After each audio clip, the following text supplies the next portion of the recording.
What's the matter?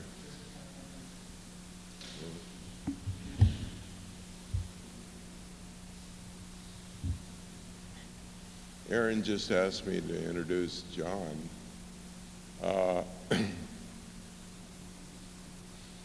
You know, when I look out at the audience, it amazes me. It amazes me that so few of you are here tonight to listen to probably one of the best architects in the United States, probably throughout the world. And I guess when I look out there, I get the feeling that what bugs me the most is what happens in communication and what happens with the press and what happens with the magazines. And I get a sick feeling in my heart that students don't know any more than what's happening at the present.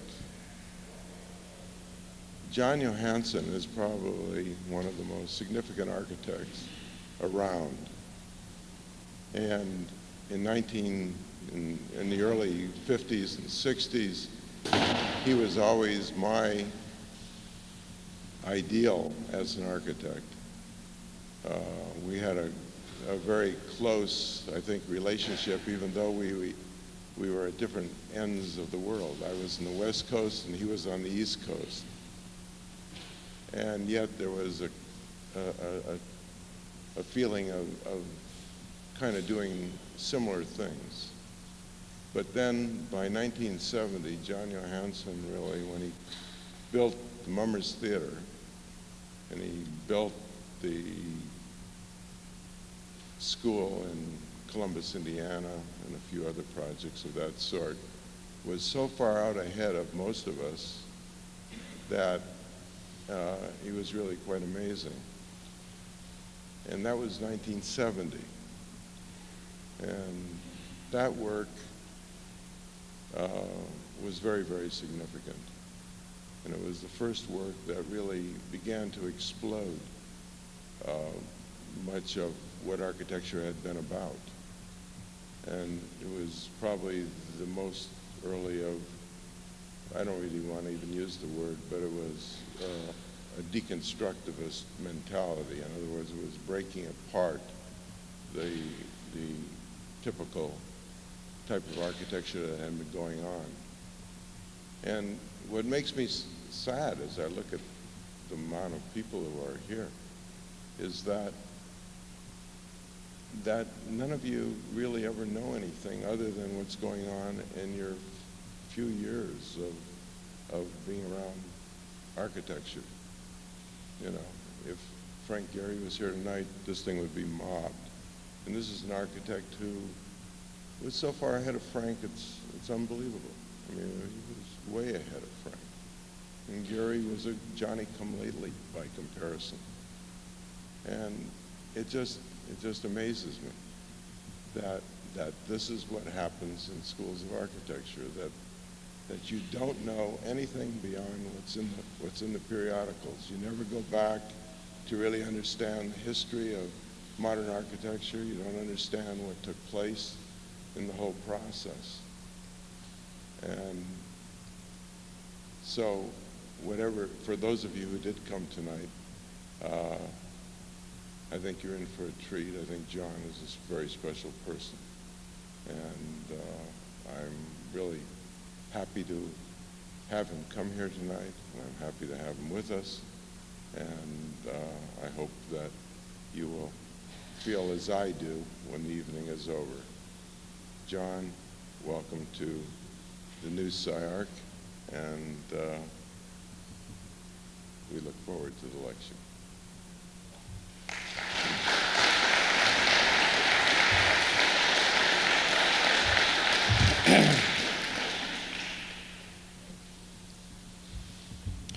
That was a beautiful introduction and tribute. I take that from my good and old friend, Ray. I suppose we're in a moment in architectural history which is probably the most pivotal of many that it is known before. We speak of the postmodernism, some say as Philip Johansen, who announced its birth and then announced officially its death. It is not dead. It is very much alive and frighteningly in force. It is still published by the accredited papers and magazines. It is pushed by industrialists, by promotionalists and commercial forces. It will die. It is no doubt about it. It is in process and it is inevitable. But the question is how? The next question is, when it is subsided altogether, where do we go? Simply nobody knows where to go. Deconstruction was the last desperate effort with Philip Johansen, bringing people together from here and abroad and paying their way to put up a show at the Museum of Modern Art, which somehow at the moment had a holding power and convinced us that architects could simply by themselves design themselves into the future. This is a joke.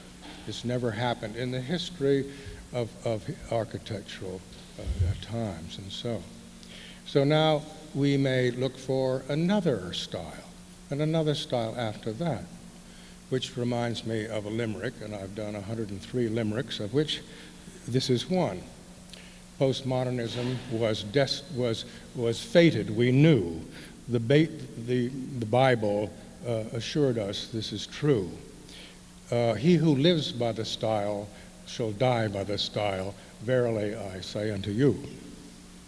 So that was very funny in the East. I didn't get much laughter here, but anyway, that indicates at least a point of view, if you will.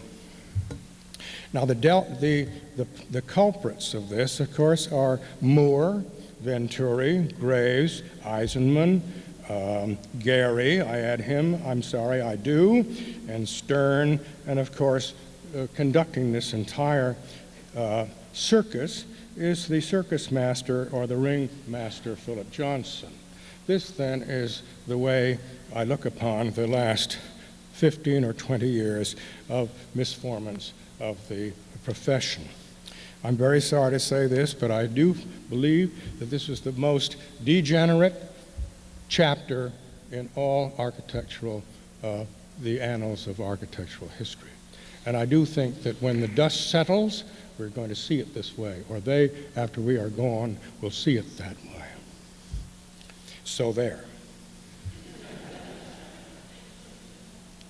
Now there are indications, if none of you know where we are going, and I'm here to tell you where we're going, and I am the way, which is a reference to an important character in the Bible, if you will. There is, well known to us, the green architecture and green architects who are designing green buildings that are designed in accordance with natural principles and the environment.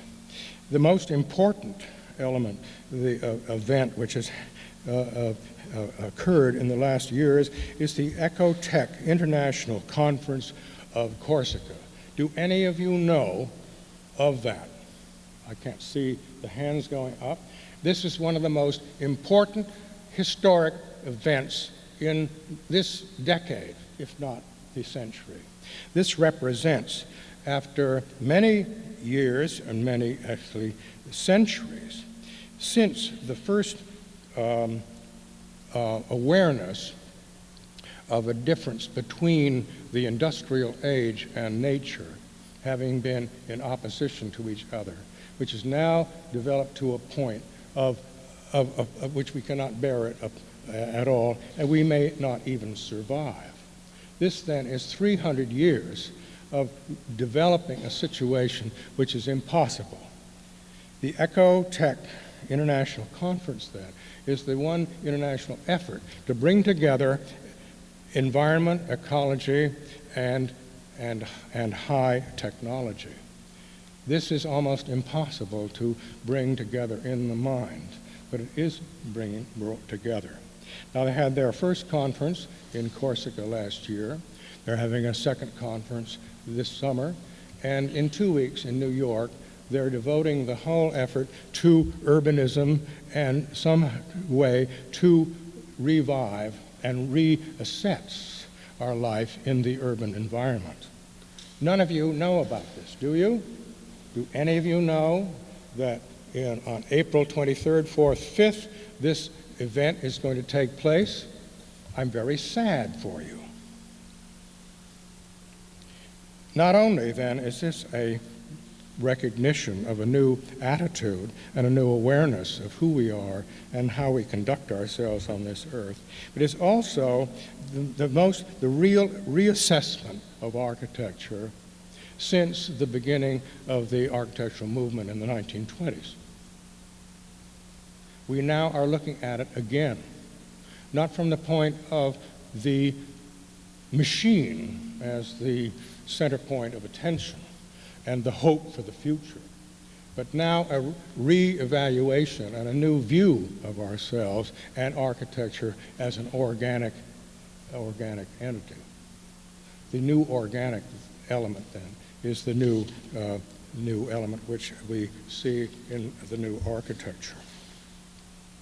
We have also, this has developed as a feeling which is emotional and is represented as probably a moral force of our new, you might say, in a crusade. It is also reflected in eco-theology in churches, which are now then, or education, or religions, which are seeing the new vision of the creator and the created as a unity in which we find God, whatever that force may be. So it is then, in his book now, The Turning Points, by Froth Capra, who is a theologian and also an advanced theoretical physicist, which is a remarkable conversation, then he defines what he calls the new worldview. And this new worldview is holistic, a holistic view, an ecological view, and an organic view. It is the new framework upon which is being rigged our endeavors in the various sciences, theology, the arts, and we must surely include architecture and urban design, whose purpose it is to give to these human endeavors environmental expression. The emerging worldview implied by modern physics is inconsistent with a passing industrial society, which did not reflect, as does the new worldview, the harmony and interrelatedness we observe in nature. As we achieve such a new state of dynamic balance as in nature, a radically different social and economic structure is being formed. We are presently undergoing a cultural revolution in the true sense of the word. Our failure to recognize this emergence of a new order, holistic, organic, and ecological view, then, is seen as a crisis of perception. We simply have failed to perceive. This then speaks for the architects who are established now. They simply do not have a sense of the time, this time, and no sense of the future. They are simply cut off from the great forces which will possibly, if known and recognized, form a new architecture. Now, I'd like to present architecture then as a new organic aspect and a new combination of organics and technology, which are not apart, but coming closer and closer together in the evidence of new experimental architecture today. Now, Evidence of the new sense of organism, or the organics, is seen in many fields. Sir James Jeans has said, speaking of the universe, we seem to be moving toward a non-mechanical reality. In industry, they begin to think in terms of an integrated research, development, management, and marketing system described in biological terms as production metabolism. In business management, the economist John Galbraith observes that great corporations are increasingly governed by organic principles. Organics then has become the essential part of our new world view. This then is a rather substantial and extensive observation by a great number of observers in various fields, which cannot be put aside by smart-ass designers. In theology, Reverend James Morton of St. John's the Divine has said, a marriage of architecture and natural systems will be the norm in the 21st century. We have other men like, Thomas Berry, who have established in an architectural position, a religious position, which is then eco-theology. This is a very big situation. You don't put this aside. This is a way of developing attitudes and positions of mind and heart and moral values, which is emerging in our culture, in our society. And if architecture is going to find a way, it's not going to find it alone. It's going to join in with our larger forces and be supported by those and be credible for that purpose.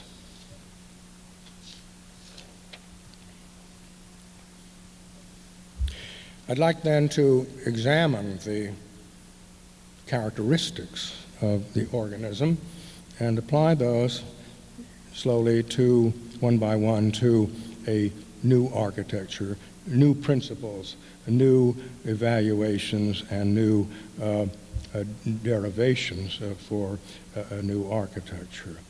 May I have the first slide, please?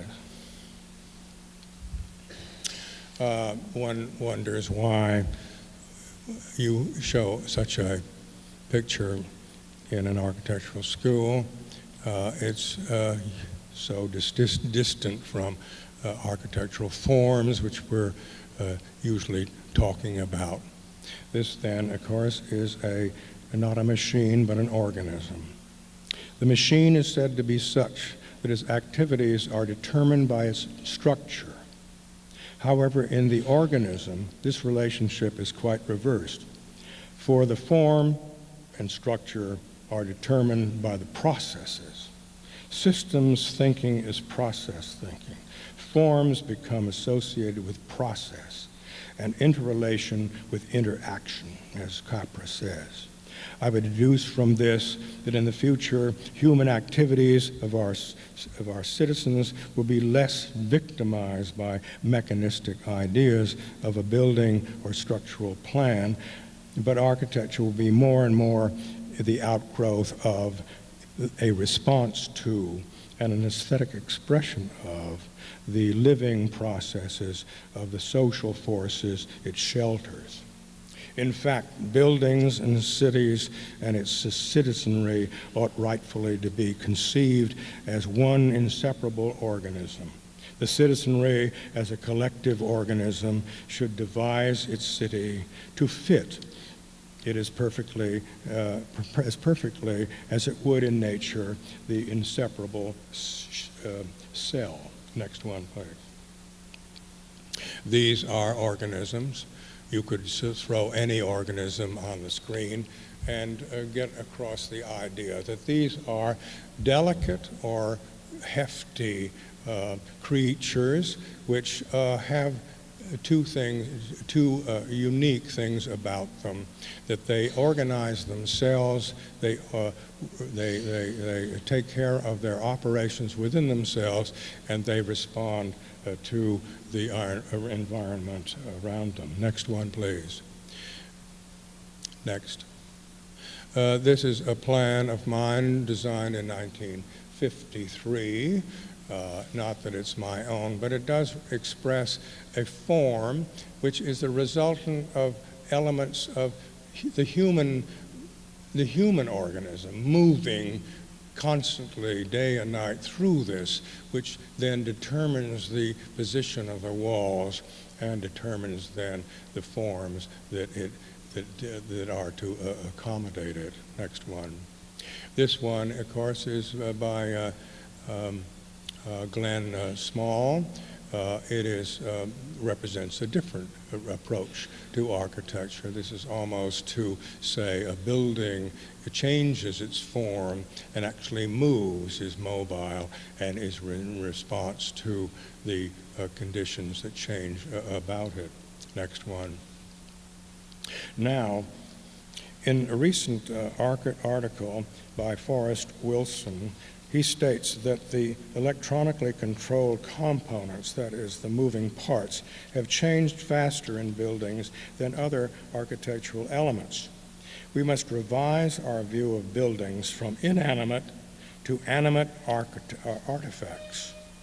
I would interpret this as being that buildings and cities may, in the future, be considered not as static, lifeless mechanisms with fixed programs of use, but like the variably programmed walking robot we see, approaching the nature and characteristics of living systems.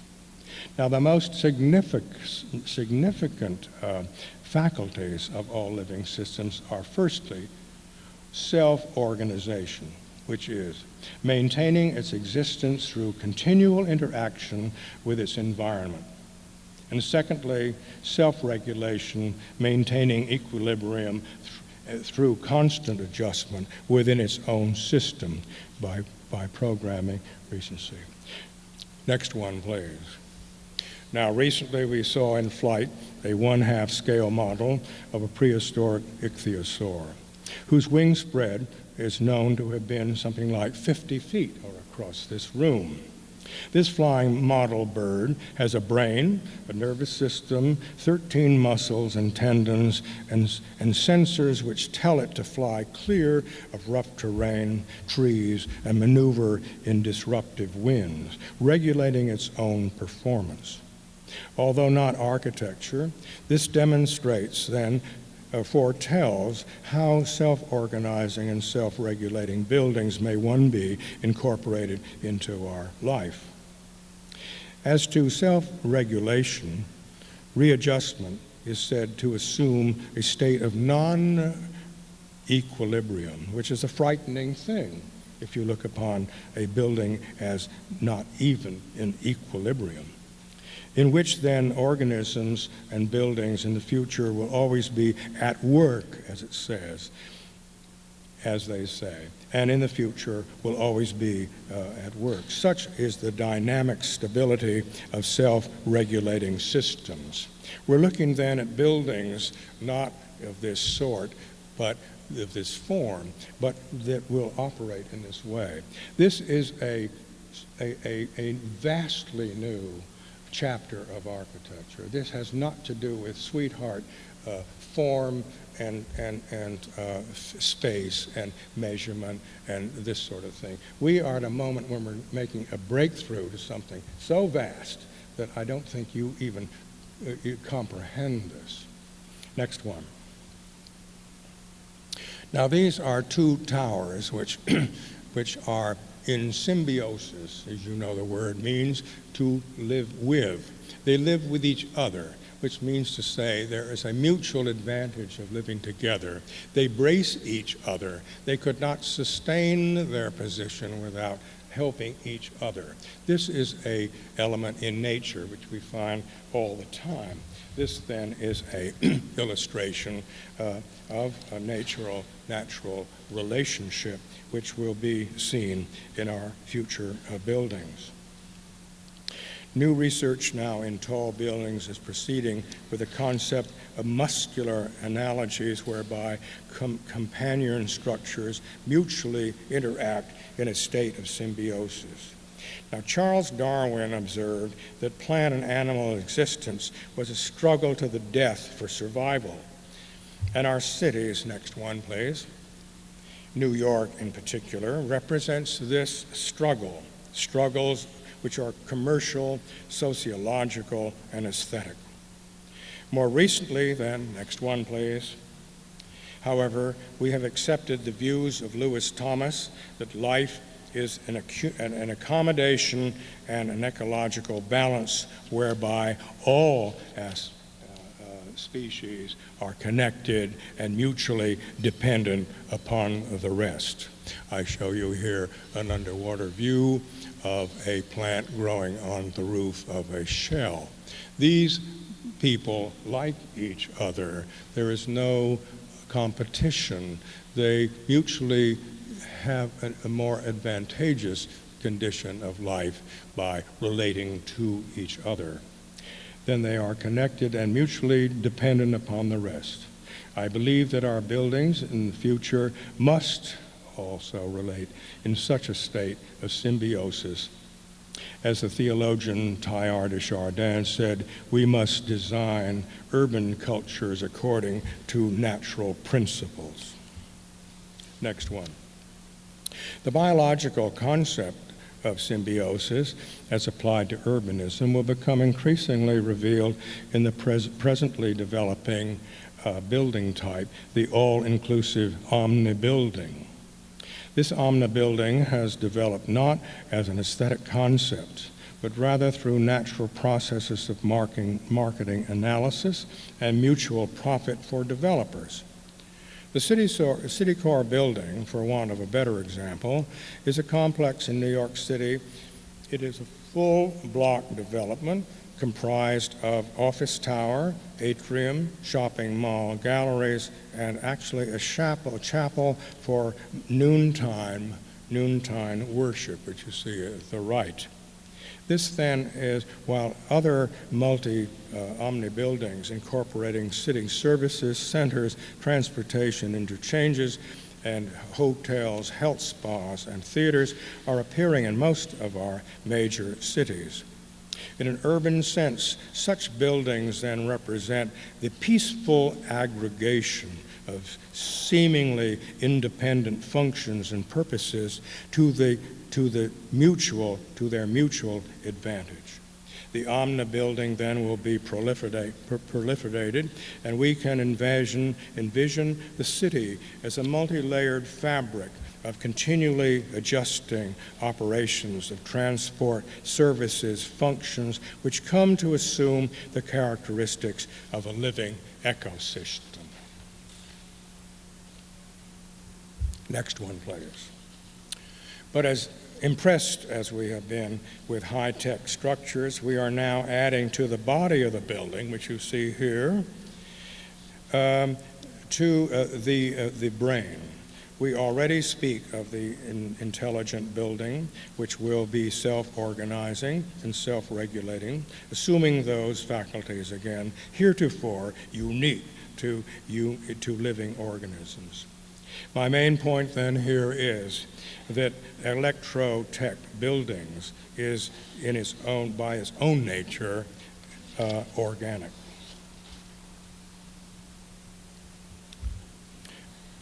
Next one, please. Some of the most interesting research is being conducted in tall buildings.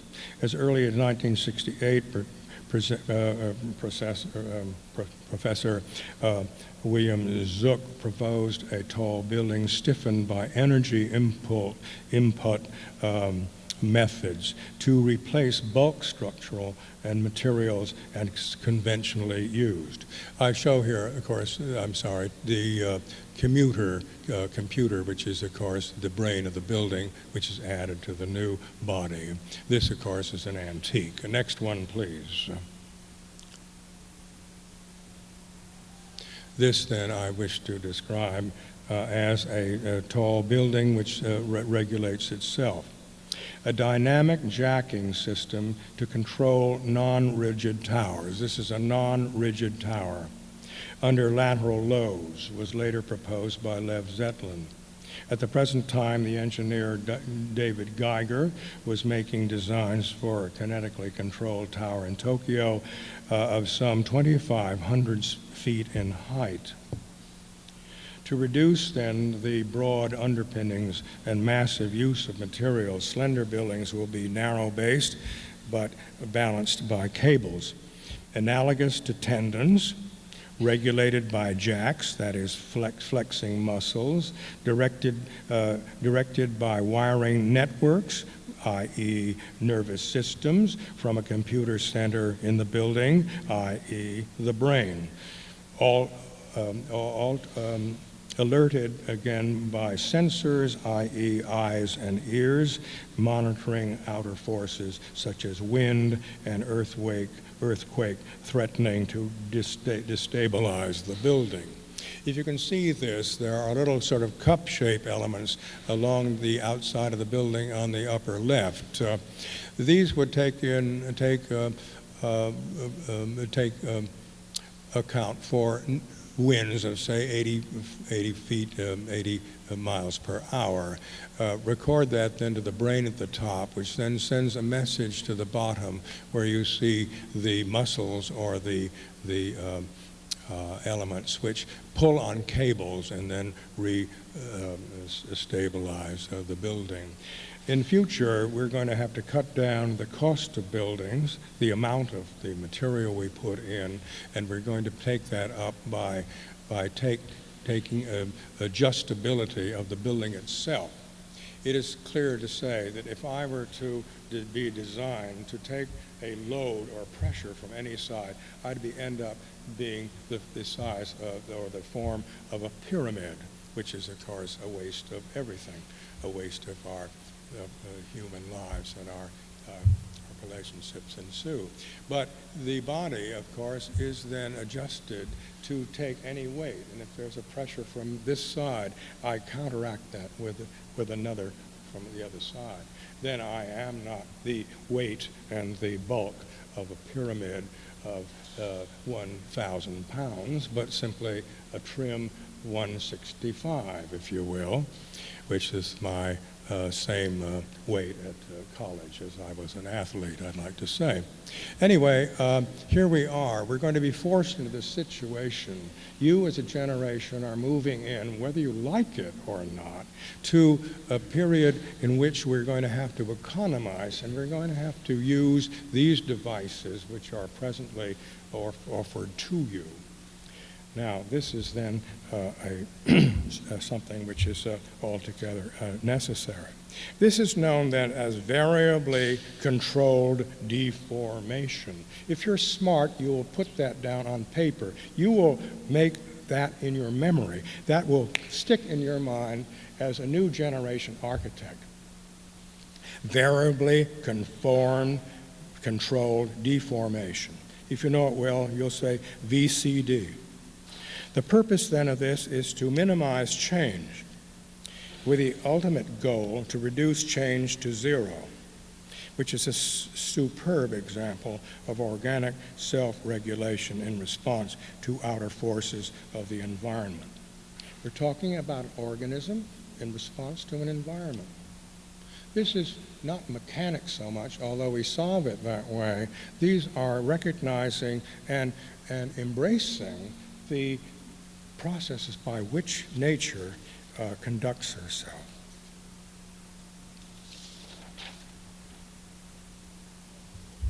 Next one. Now this is a human body, of course, which would illustrate better than I had on the platform how agile and how adjustable and how responsive the human body is, and all other organisms are as well, to action from outside. We're going to have to look upon architecture in a totally different way. Now this is very disturbing to you, and you thought architecture was all settled and all comfortable and all agreeable, and all we have to do is sort of style it up or make it in a new particular style. You can't do that.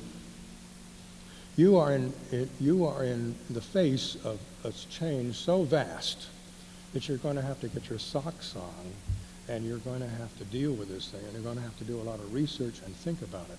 There's no waltzing around anymore. And I'm not telling you this. All of society and technology is saying this too, not to mention the greatly increased performance that a building will have to offer its occupants in this coming time. Next one. Then we're looking upon a robot again, which may be ugly to you and may be very threatening. But this represents a level 4 machine or robot having multivariable automatic controls coupled with an heuristic or learning capacity. This then is what we have performed and put in motion for one purpose or another. And our buildings, whether we make this visually evident or not, are going to incorporate these things. The building itself could be considered as a robot, or robots could, to one degree or another, be incorporated into it. We are no longer then content with buildings which we can see, but rather insist on buildings that can see us. Now this is revolutionary, this is big. This is going to happen, whether you like it or not. This is in process and it's inevitable. Spaces, lighting, decor will be changeable in response to the human voice, the clap of hands, and private locks will be opened by sensors which can distinguish as infallibly as fingerprinting the owner's voice from all others who may seek to enter. Next one. Yep. Is something wrong? I can't hear you. Is something wrong? Do you hear me all right? Do you hear me? What's the problem? You have a question? I don't know what the problem is.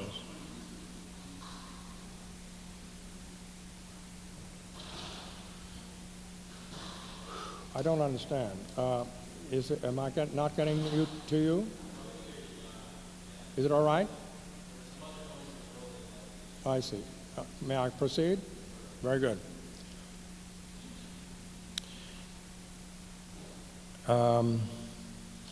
Now, this is known as the Green Building, designed by Future Systems in London. John Kaplicki is the architect, but more importantly are the engineers Ove Arup. Ove Arup is an engineer of great recognition, which started as a structural engineer many years ago, and now is only dedicated 60% of structural engineering and 40% into environmental engineering. This building, this design, which never built, I consider the most important document that has been put before us in the last 50 years. I tell you that. This document is the most important to us, to our profession, in the last 50 years. Now that means something, and I'm no damn fool, and I'm telling you this, and I'll tell you why. Now, this then represents a remarkable reanalysis of a building, which then looks like, may I have the next one, please, an office building in which platforms are set up for usual office work. But this building then has its own climate. It responds to changing temperatures and winds outside. It is shaped exactly to the wind angle, and it also moves by reflection of the sun's rays and light deep into the building. Next one. This is a building that looks like a fish. Now, the stupid architects who are now prominent and considered as heroes would say, leaping for the image right away, oh gosh damn, that's a fish. I wished I'd thought of it first. I mean, this is so false, so terrible.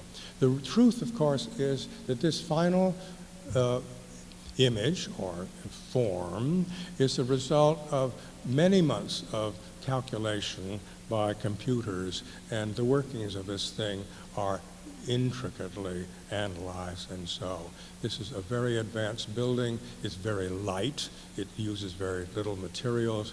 It serves extremely well. It then turns the emphasis of a building and its evaluation from image making to performance. The new then criteria of a building will be performance as well as image. Next one, please. Now, the futurist John Naisbitt has reported in his popular book, Megatrends, the coming shift from hierarchies to networks. Institutions, he states, in the near future will be organized according to a management system based upon the network model. Systems designed to provide both lateral and horizontal and multi-directional and overlapping languages as in the human brain. Next one, please. These are diagrams on the left of a hierarchical system. The hierarchy, which is neither a workable organization in our cities or social organizations or even morally acceptable, represents the rigid method of domination and control from which orders are transmitted from the top down. In contrast, on the right, you see a network model which allows for an instantaneous point-to-point communication only possible in this electronic age. As Alvin Toffler puts it, a system is such that all parts are interacting. If one part changes, all others must change as well. This is not consistent with the holistic and ecological principles of the New World View. Next, another example of self-regulation now on display at storefronts is the future systems. I think I showed you that. Next one, please. This is a hierarchical city arranged not by organization or process, by which if you want to get to one other neighbor, you have to go into the center and come out again. This is then a static, non-working, non-organic example. Another one, please. Next one. Now, this is our telephone system in the United States, which is a network, which is not fixed at any time. It's changing. And all these things are a continuous rearrangement of all the connections between all points. This then is a network system. This is then how we will then operate and design our urban distribution systems of power, water, communication, and transit, which are changing from a hierarchical flow of one source to separate destinations to networks whereby a number of sources can simply supply alternate circulating by a number of destinations. If one source fails, another is employed. If a blockage occurs at one point, recircuiting is automatic. Again, next one. In structures, networks are almost any configuration are possible as the computer can calculate stresses at any point. while many architectural forms now purely conceptual may well be calculable and will be realized. Next one. That has to do with this network of a structural nature. Next one, please. Such a network organization I introduced with a design for Oklahoma City. This then introduced here is a Madhouse design for a Miami hotel, which then incorporates a network of structure into which many elements are fixed. Next one, please. As early as 1970, you see, this is Mummer's Theater. This building I described as a fragment of an urban continuity representing the organization of electronic devices, comprised of basic elements, the chassis, components, subcomponents, in this case, 5 superimposed circuits of services and people-moving channels. This, for architecture, is a new ordering device, which may be developed in an urban scale. Our buildings then in our cities, I believe, will be organized in the future according to network model, and we accept this model as being characteristically organic. Our buildings, they may assume then the interrelatedness, interaction, and the dynamics found in the ecological wholeness of nature. Another interesting development is made possible by advanced technologies in factory operations. The manufacturing process then does not anymore in this old factory turn out endless numbers of identical products.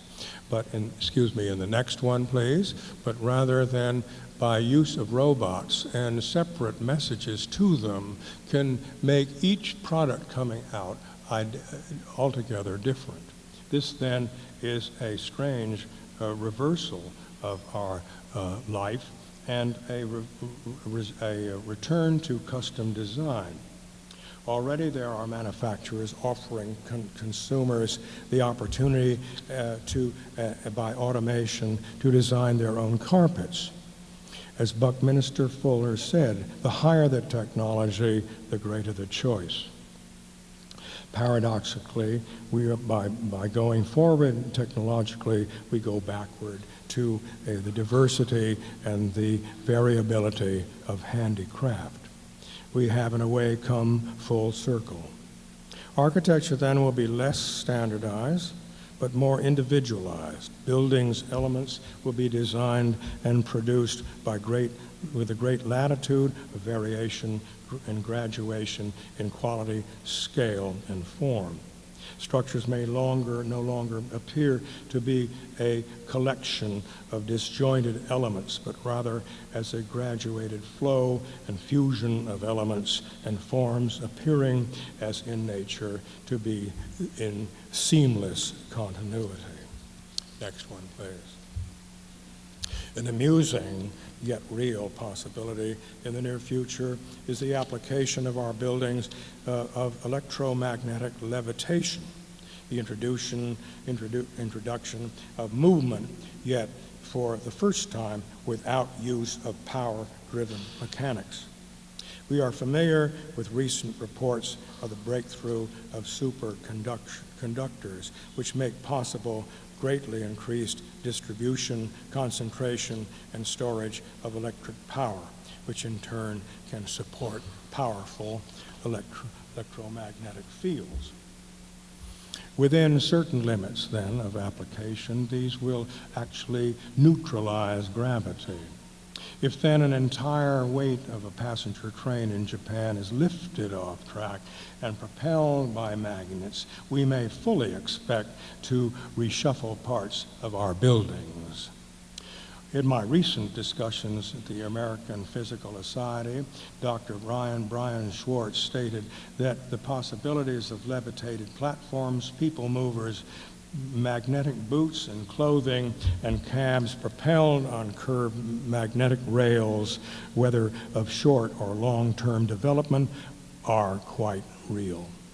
nor had he any serious doubts about self-levitation, self-leveling, stabilizing, or controlling devices to assure comfortable operations for public acceptance.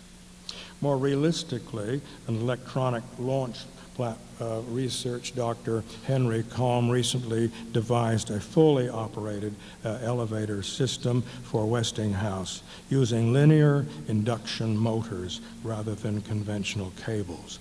You must remember this phrase, lineal induction motors. If you don't, you're not with it. You're not in the present time. Can you remember that? This is how things are going to be moved. Then these will be probably, let's see now. To statics then, we have moved on to kinetics, and then from there we have moved on to cybernetics. This then has been the historic continuity of man's use of building technology. Next one, please.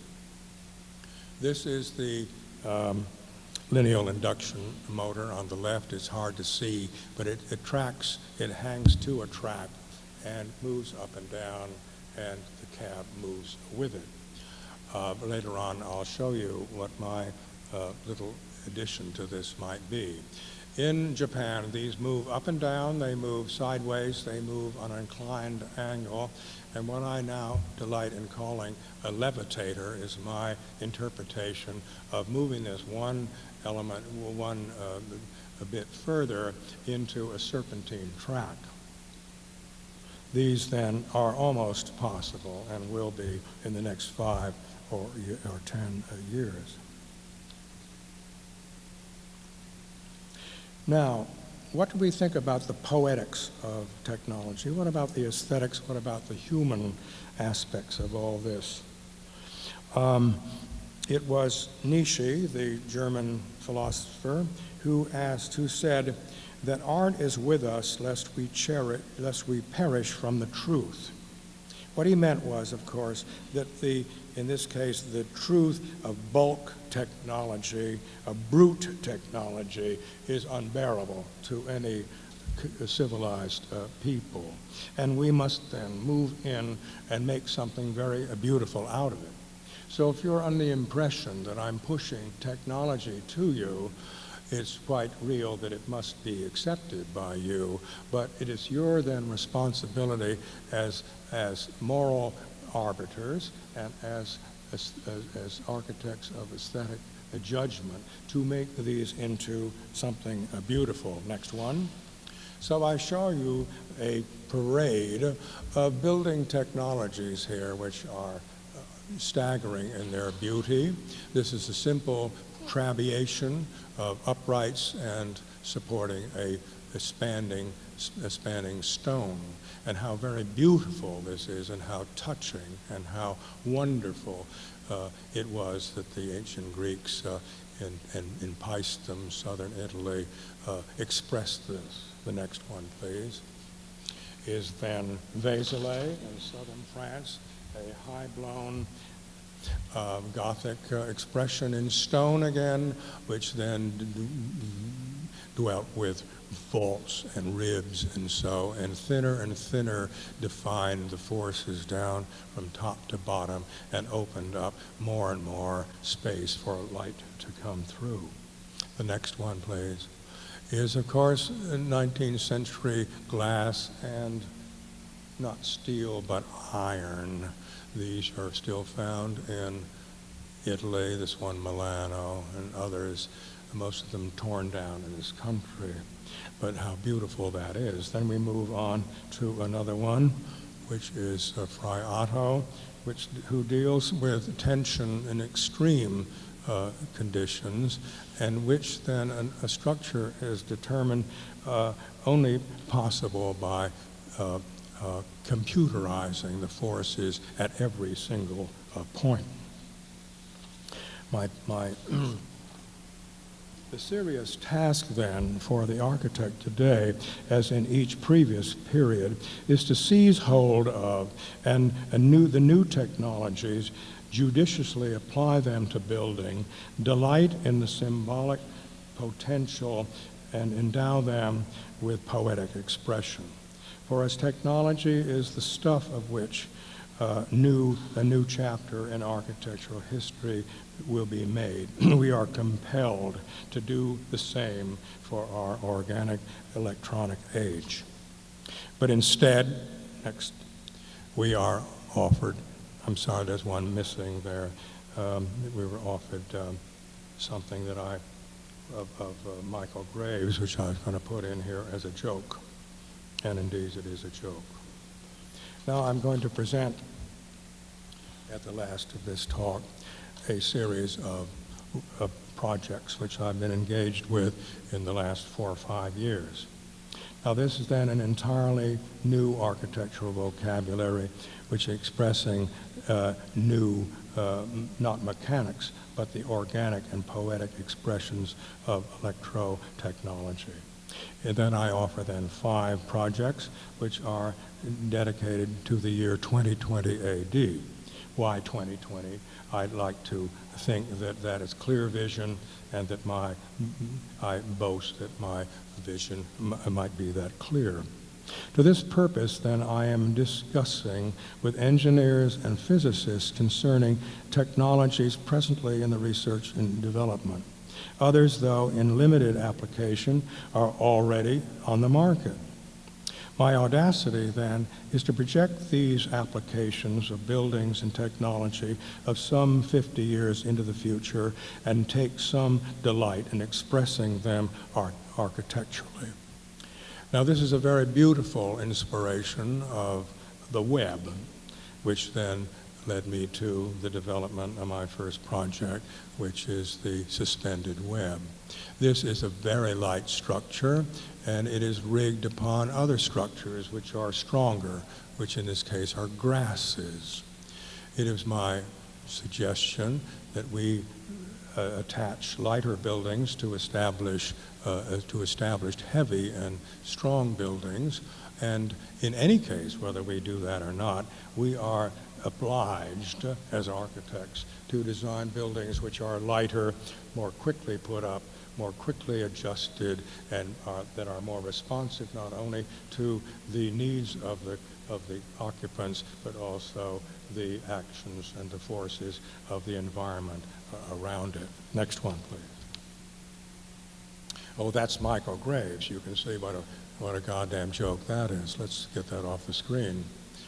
It is incredible how unrelated that chap is to anything that's going on. Anything. Nature, our present time, the state of our arts, what we respond to aesthetically. It is incredible. This then is a model which is, for reasons of dramatic purpose, attached to the International Trade Fair Trowers in Lower Manhattan, New York City. It could not actually be built there. It could not be hung on that particular building.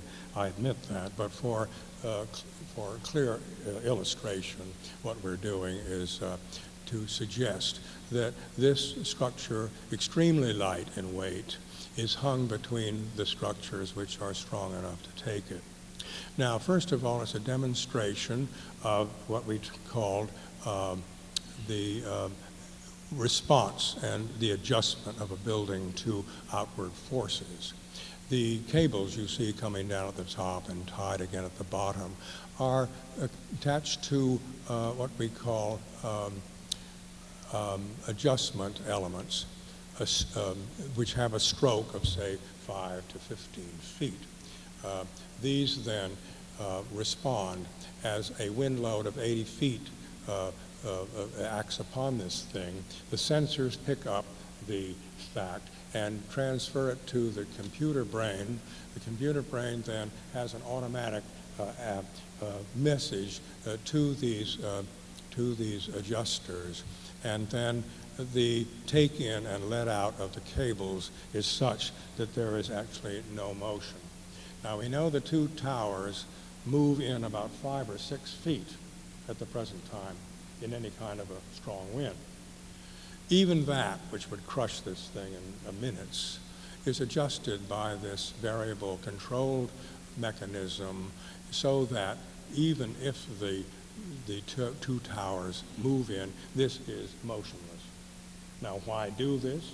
It indicates then that we can build lightly, and we can also have adjustable buildings, which then are much more organic in their processes. Then it is stabilizing cables. This lightweight structure is easily assembled, next one, on grade and lifted into position. Self-regulation is the purpose then, a self-balancing system known as variably controlled deformation. Sensors which report any disturbing force, wind, load, or live load, is sent a message to the computer, as I said, and it is all stable. Next one, please. This actually is a conference center. This is not science fiction. This is serious architecture. It deals with a known structural system and its operations. It deals with a purpose for the building and a program for the building, and I think it expresses, in my sense, something which is of aesthetic value. It's certainly a new architectural vocabulary. Next one. These are interviews.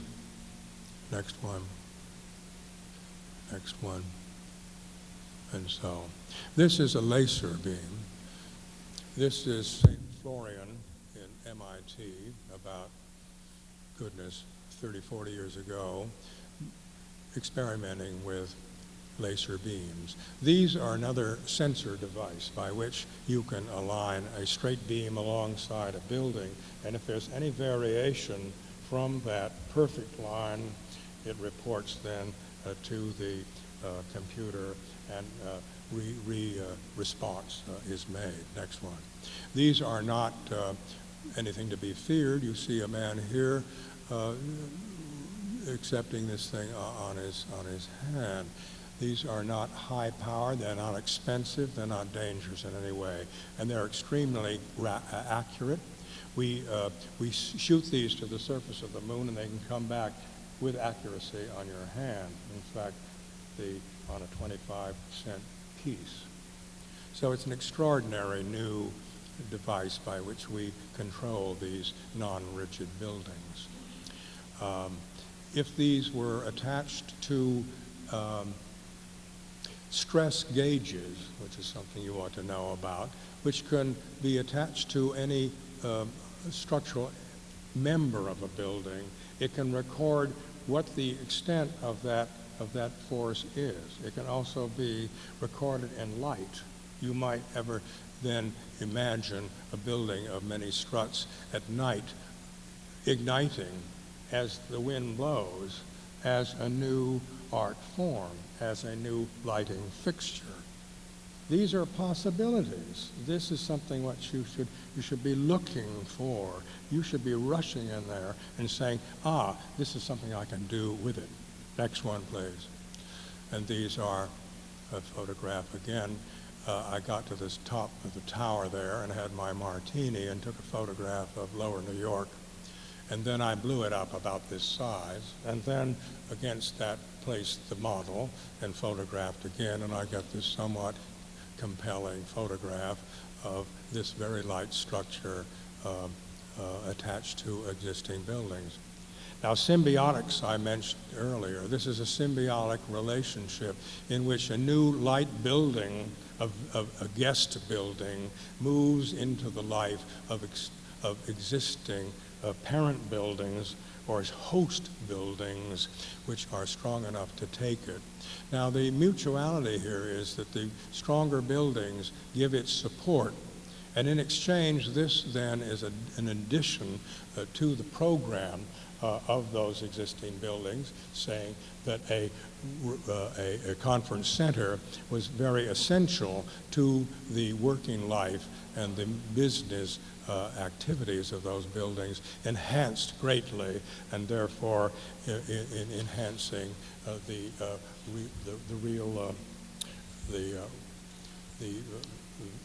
vast value of the building itself, the real estate value. Next one. One more, if you will. Now, another inspiring thing is this froth of bubbles. If we look at that, we say immediately, how big am I? How big is a person? Can I get into it? Can I manipulate it? Does it change? Does it change color? Do these things get larger or smaller? This is a new experience for architecture, which has never been experienced before, a new building. If you want to then move into the future, you're moving into experiences so vastly different that there's no use talking anymore about proportions of a room or how big this is or so, or styles, or my taste is better than yours, and which is just about where we are. Next one, please. So we're talking then about inflated membranes, and these are on the market now. They're going to be more fully developed. These are called living membranes. Living means to say that these are not inert as balloons are. These membranes are multi-layered. They are laminated.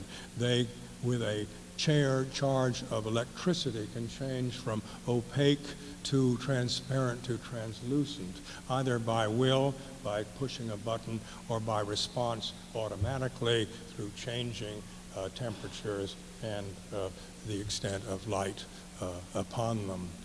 This then is a composite of bubbles, and in that we put the same program of the conference center. A mast then is built on a roof very lightly, and it extends by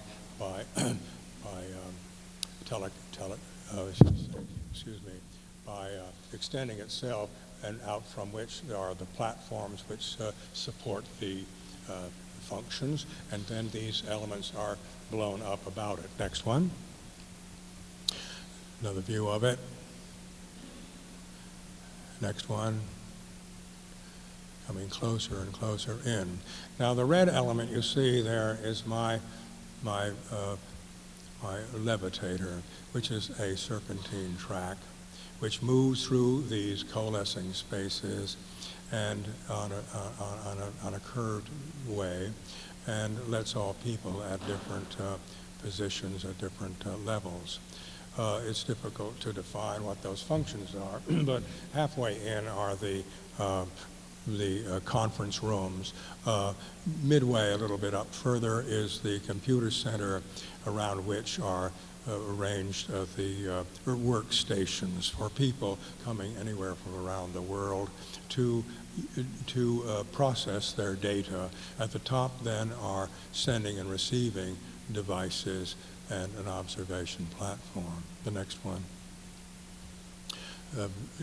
Another view inward. And another one. Next one, please. Looking in at an auditorium, which of course is exposed altogether to light, but with a touch of button, this can all be enclosed for projection. Next one. This is a restaurant.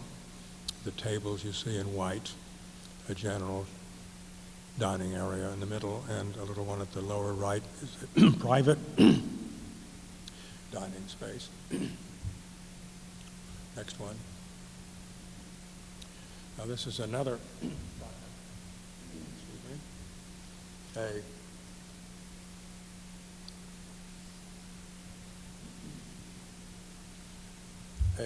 a group of maglev theaters.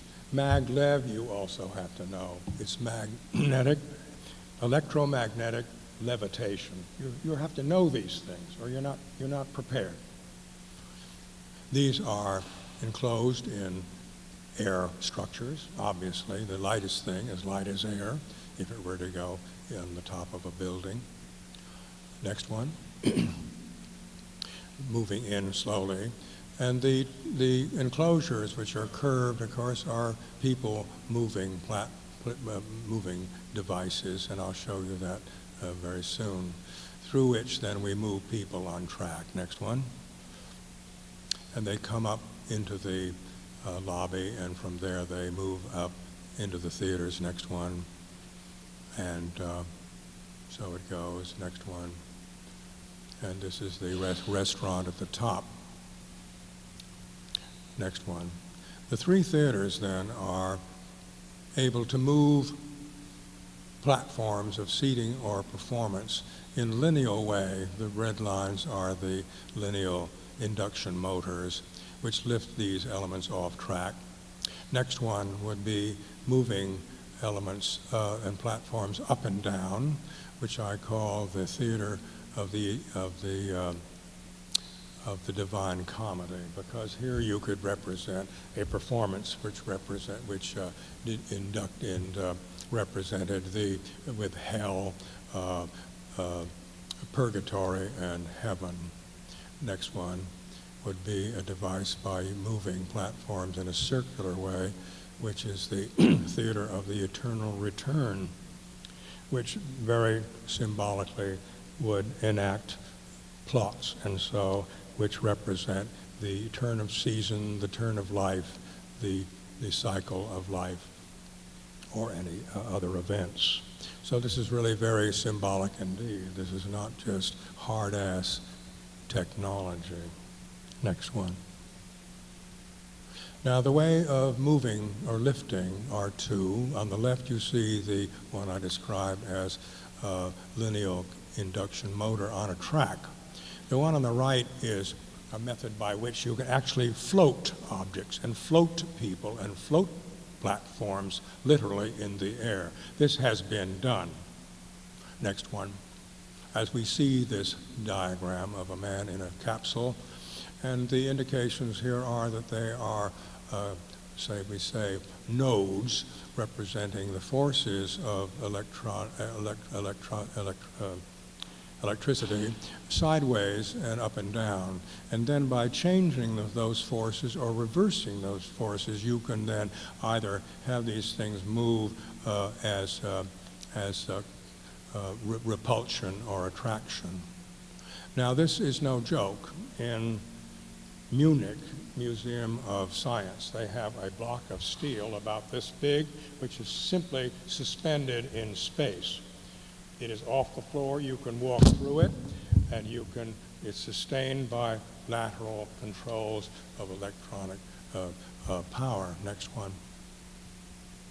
This would be application of that.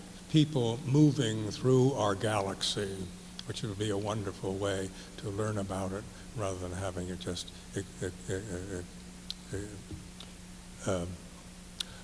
projected on screen. Next one, please. This would be in theater a small audience looking upon a levitated cloud in which certain performers are cavorting in space. This can be done. Next one. If for educational purposes you wanted to have a group of medical students float through a large model of the human heart, there it is. That actually is a photograph of the inside of a human heart. Next one. Again, they could float through a model of a human brain. Next one. This then is the three theaters atop a building looking down again in New York. Next one. Then another one is a more close view of what the levitator is. Next one, please. Which is to say that this is that focused? I don't think any of these are focused, are they? Yeah, they're pretty good. All right. You see the tube at the upper left. You see then at middle level there, 3 positions of a platform which illustrates self-regulation and self-leveling. This then can be done on a track vertical, inclined, or horizontal. Next one. This is a view of these serpentine tracks moving through a space labyrinth. Next one. Now, one more view of this electric device. At the bottom you see on the left a unity of forces which hold together a cylindrical capsule in space. They relate positive and negative, the red and blue, and that is then a state of a static condition. On the right then you see, by reversing those forces of negative against negative and positive against positive, or enlarging the force of one or the other, you can then distort that form altogether.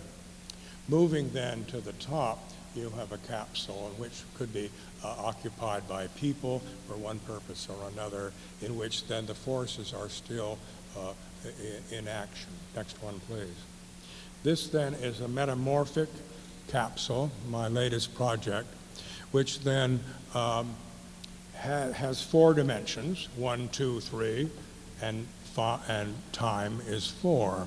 This thing is not static, it moves all the time. And then we can have moving tracks around it and also into it. This thing can change then by our own willpower, by either close control or distant control. So next one, please.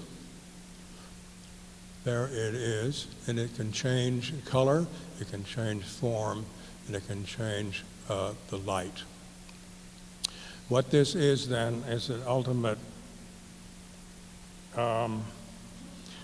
dematerialization of an object or a form which we can live with or live without.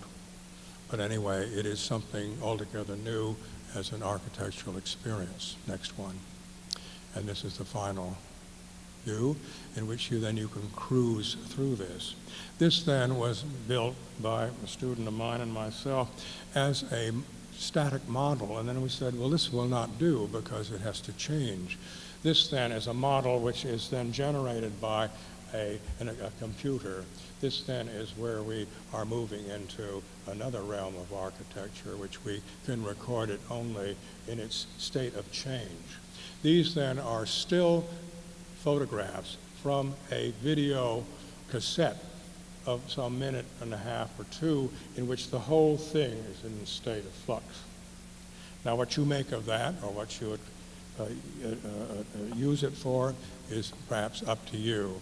But I am happy to bring you through my late years of experimental architecture, and I do feel there is a tremendous open field of development ahead for architecture. How we can be satisfied with postmodernism, which is still going on, or deconstruction, or whatever the hell that is, and waltz around with new styles and things. You see, I think they're all gone. I think I don't respect anybody here. Moore, Venturi, Graves. I don't think Gehry knows where the hell he's going either. He's a god around here. Anything he does is so exciting that he is accepted among the students. I understand. He has no sense of nature, no sense of deep meaning of what symbolism is, and no sense of the real possibilities that technology presents to us. Thank you for coming to listen to me tonight.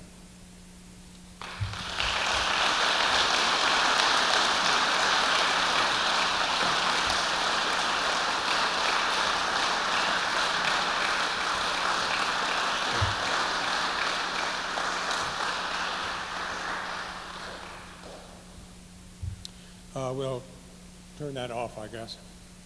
I'm good for a few questions. I don't hear very well, and someone would have to be here to field the questions for me. Anybody have any questions? I have many questions myself. Do you want to use that? Sure.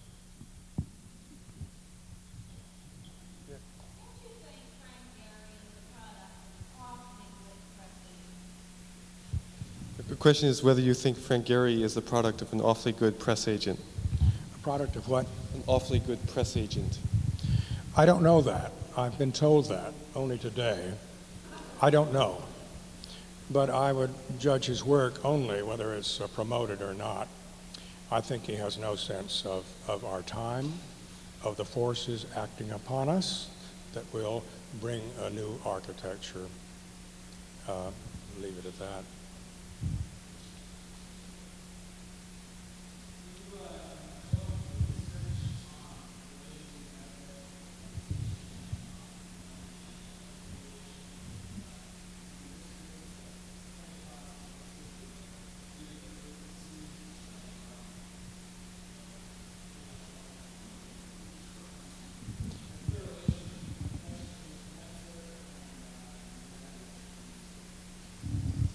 The question is whether there is a relationship between the use of some of these frequencies and electronic magnetic forces and cancer.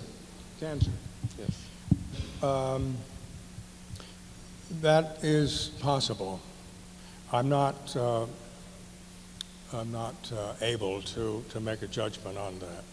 There are great screening devices which are possible in extreme conditions, but if we know that in Japan we move people on track with not only a magnetic system to lift it off its track, and knowing what its weight is with the people, and another device to compel it forward, I think we're pretty close, probably a few feet away from those forces, and I don't think that we're going to be frightened away from new uses of that device.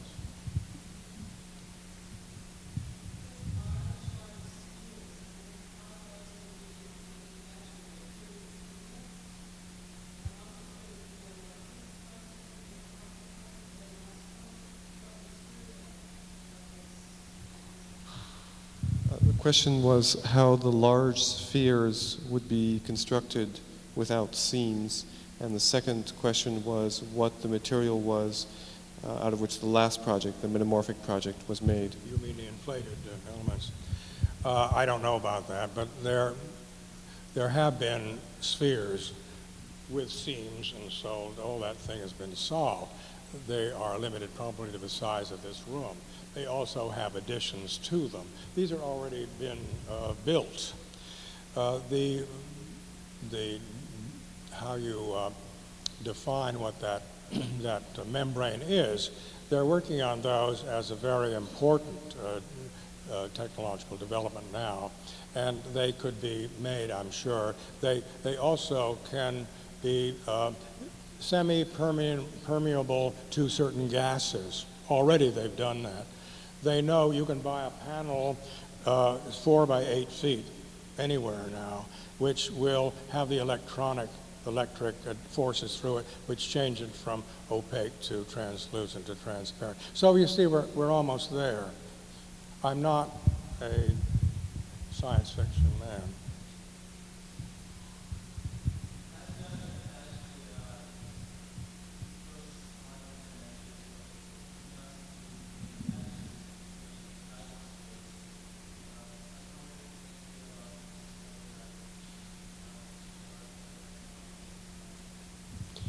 Question is whether you think there's a future for architecture in non-physical environments, in cyberspace.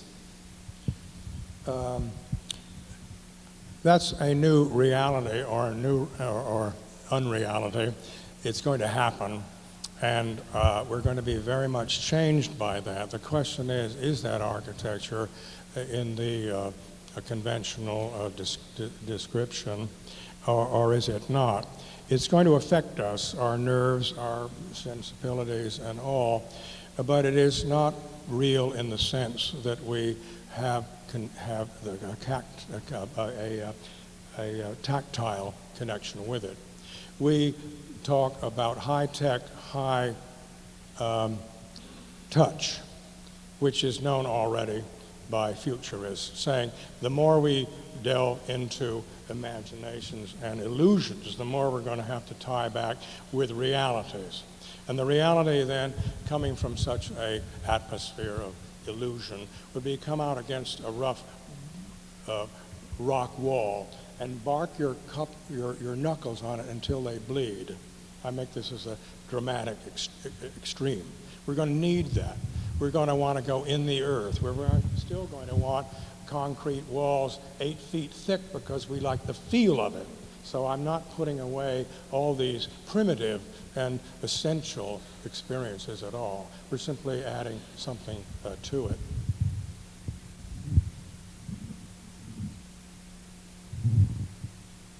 Well, that's pretty good. Thanks for coming, and scold all the other students who didn't show up, because I believe my very self that they missed something. So discuss it with them, would you do? Thank you.